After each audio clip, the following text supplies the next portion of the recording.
একটা চিংড়ি মাছের মাথা থেকে মগজ আলাদা করি এবং সেটা বাইরের দেশে রপ্তানি করে থাকি। আপনারা দেখাবো। দেখুন মাথার খোসাটা ছাড়ানো হলো। এবার পায়ে চাপ দিয়ে ওই পাগুলো আলাদা করা হবে এবং মাথায় একটা চাপ দেওয়া হবে। দেখুন এখন বডি থেকে পাগুলো আলাদা করা হবে।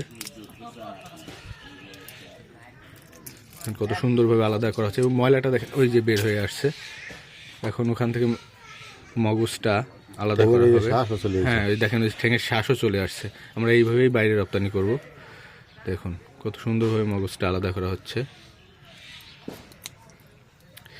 ঠ্যাঙের শ্বাস যেগুলো আছে সবই চিংড়ি মাছের সাথে রপ্তানি হবে। দেখুন কত সুন্দরভাবে মগজটা আলাদা করা হচ্ছে। দেখুন আমরা এভাবে একটা চিংড়ি মগজ বের করে বাইরের দেশে রপ্তানি করে থাকি। দেখুন কত সুন্দর একটা চিংড়ি।